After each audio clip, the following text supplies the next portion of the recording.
Welcome to Viaggio Viajeros.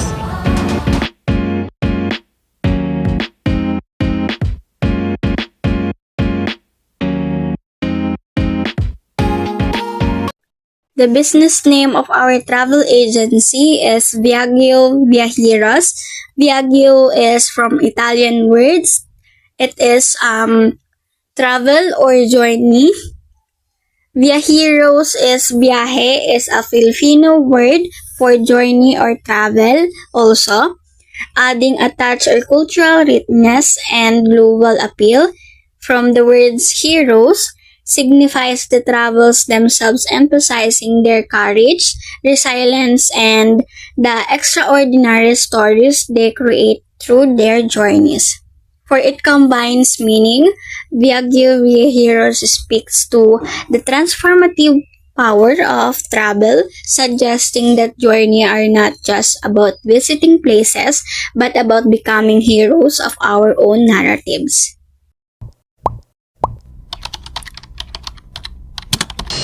Mission: to facilitate hassle-free sustainable travel within the Philippines by utilizing cutting-edge technology and collaboration with its community. For the mission, words of hassle-free travel by leveraging cutting-edge technology, Viaggio Viajeros seek to provide seamless, convenient travel experience for tourists. Sustainable tourism naman is the company promotes responsible tourism practices that minimizing environmental impact and support local communities. For the words community collaborations, Viaggio Viajeros works closely with local stakeholders to develop sustainable tourism programs that benefits both travelers and residents. Vision: to be among the leading local travel platforms that inspire exploration and appreciation for the Philippines, along with the promotion of a systematic public transportations and tourism. For the visions, Viaggio Viajeros, it inspired to be a top local travel platforms that encourage both residents and visitors to discover and value the rich culture and natural beauty. By advocating for a systematic public transport system, the company aims to enhance accessibility, convenience, and for travelers. So this logo is the logo of Viaggio Viajeros, which is we have the explanation that logo is a visually dynamic and evocative presentation of brand's core values and identity. It combines the elements of travel, adventure, and community, creating a powerful visual message that resonates with potential customers around the world. Objectives: to enhance the states of accessibility and convenience in local travel, to promote sustainable tourism behavior, to facilitate community engagement and therefore contribute to local economies, use of technology to enhance planning and actual travel experience. Company overview: Viaggio Viajeros, it is a travel agency based in Salong, Calapan City, focuses on transforming local transportation in the Philippines through an innovative online booking platforms. The agency offers services such as bus and ferry reservations, featuring real-time seat selections and flexible payment options. By catering to diverse travelers' needs, Viaggio Viajeros aims to enhance the overall travel experience while promoting sustainable tourism practices. For founding story of Viaggio Viajeros was founded by a group of enthusiastic travelers who identified the difficulties commuters faced in the Philippines' local transportation system. Motivated by their own experience, they created a user-friendly online platforms to simplify the booking process for bus and ferry tickets, enhancing accessibility for all. Launched in 2023, The AG aims to reshape travel experience and foster a spirit of adventure across the archipelago. Legal structures of Viaggio Viajeros. It operates as a private limited company which provide the flexibility and scalability essential for navigating the dynamic travel industry. These legal structures enables efficient decision making and resource management while protecting stakeholders with limited liability, ensuring their personal asset as safeguarded from company debts. Location. The agency will be strategically located in Salong, Calapan City to access easily and walk-in for clients. This strategy location setup ensures that Viaggio Viajeros can effectively serve travelers across the Philippines, enhancing accessibility and convenience. Services offered by Viaggio Viajeros. First is online transportations and for example, bus reservation. Book point-to-point bus trips with a variety of transport partners including seat selections and real-time availability. Second is payment options, which is, for example, flexible payments method. Flexible payment methods, customer can choose from multiple payments options such as GCash, credit card, debit cards, and online banking for hassle-free transactions. Next is customer support services. It's allowed to 24/7 customer service, dedicated customer service available through chat, email, and phone to assist with inquiries, bookings, and any travel-related issues. Lastly is yung future expansion services. First is accommodation booking. It plans to offer hotel and lodging reservations to provide a one-stop travel solutions. Ang next is activity and tour packages. Develop partnerships with local tour operators to offer guided tours and activities at popular destinations. So this is the market analysis of our business plan. And we have here the target market, which are the Filipino travelers who want to explore the Philippines sustainably and conveniently. So we have here the key trends in our market analysis. For the number one is growing domestic tourism, which is the Filipinos are increasingly choosing to travel within their own country, seeking out new destinations and experiences. And for sustainability, there's a rising demand for eco-friendly options that minimize environmental impact and support local communities. For the next one is the technology. Travelers are using online platforms and apps to plan, book, and manage their trips.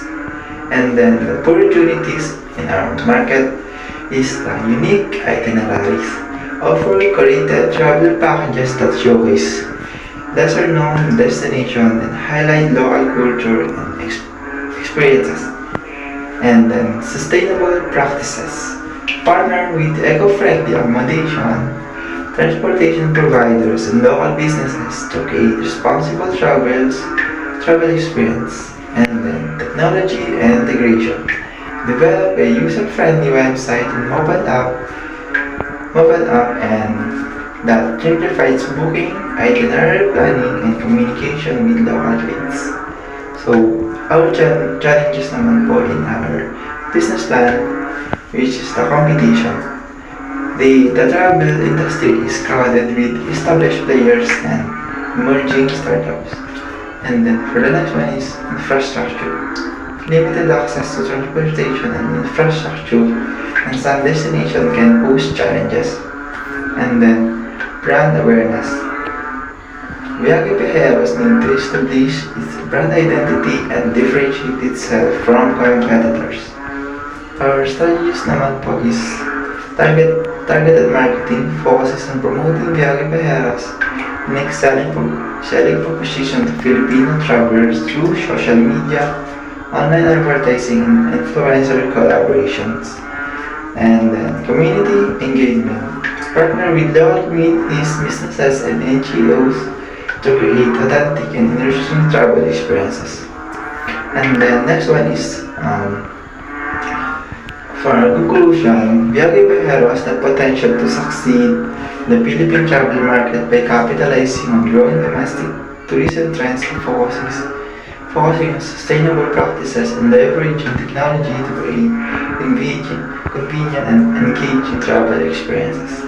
So let's move on our target market, which is the Viaje Viajero's target Filipino travelers who want to explore the Philippines because they are eager to discover the new destinations within their own country, especially hidden gems and local experiences. And then for the next one is care about sustainability.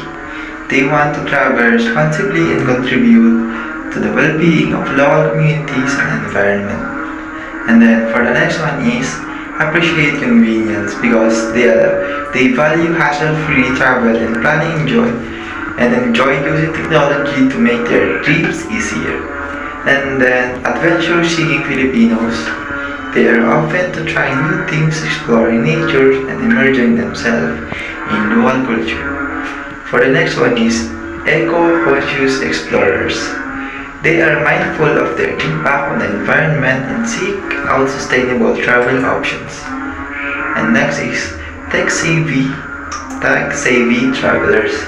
They enjoy using online platforms and apps to plan and book their trips. So guys, let's move on to our next part, which is the industry trends, which is Viaje Viajeros is navigating a dynamic travel landscape shaped by several key trends. Ito po yung mga several key trends. Ang una po is sustainable tourism, which is the travelers are increasingly prioritize eco-friendly options and they seek experiences that minimize environmental impact. And then for the second one is personalized experiences. Travelers crave unique and tailored journeys. Sila po ay yung mga usually nag-crave po sila mga kakaibang mga adventures like hiking and some picnics ganun. And then for the next one is adventure and exploration. The desire for adventure and off the beat path experiences is growing. Yan po sa adventure and exploration. And then wellness and well-being. Travelers are prioritizing wellness and seeking experiences that promote physical and mental well-being. Viaje Viajeros can offer wellness-focused packages, partnering with spas, yogas, and health-conscious accommodation. So yun po yung in-offer namin sa aming travel agency.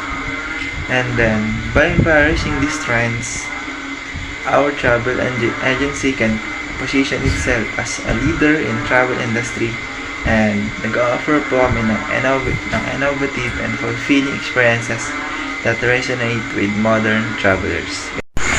So let's move on to the competitive analysis of this travel agency. So we have competitive analysis examines the landscape for Viaje Viajeros, a travel agency, to identify key competitors and understand their strengths and weaknesses. This analysis will help Viaje Viajeros develop a clear differentiation strategy. So we have the target audience which is the adventure seekers, individuals. So these are the individuals po na naghahanap ng mga unique and immersive travel experiences beyond typical tourist destination po.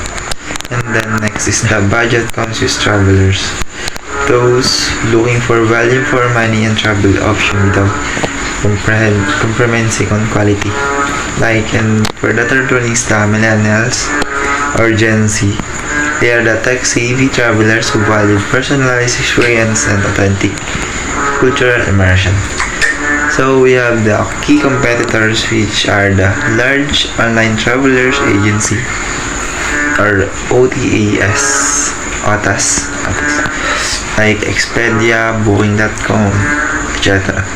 And then the specialized adventure travel agency, like for example, Geo Adventures, Intrepid Travels, and then some and more. And then the local tour operators, smaller regional operators focusing on specific destination or activities. And then independent travel or bloggers and influencers. And then for the competitive advantage naman po, our travel agency will differentiate itself through focus on Filipino culture and heritage, like tailoring itineraries to showcase the unique aspects of Filipino culture, history, and cuisine, and sustainable, responsible travel and personalized travel experiences. It involves offering curated itineraries based on individual interests and preferences, community-based approach, digital marketing expertise, and so on. So we have the key takeaways: leverage technology, build strong relationships. So yun po yung sa competitive analysis ng ating travel agency. And this is Viaggio Via Heroes organizational chart. Anas Lawig Sultan is the manager. Manager, a person responsible for controlling or administering all or part of a company or similar organizations. Mary Jane Manderog, the secretary.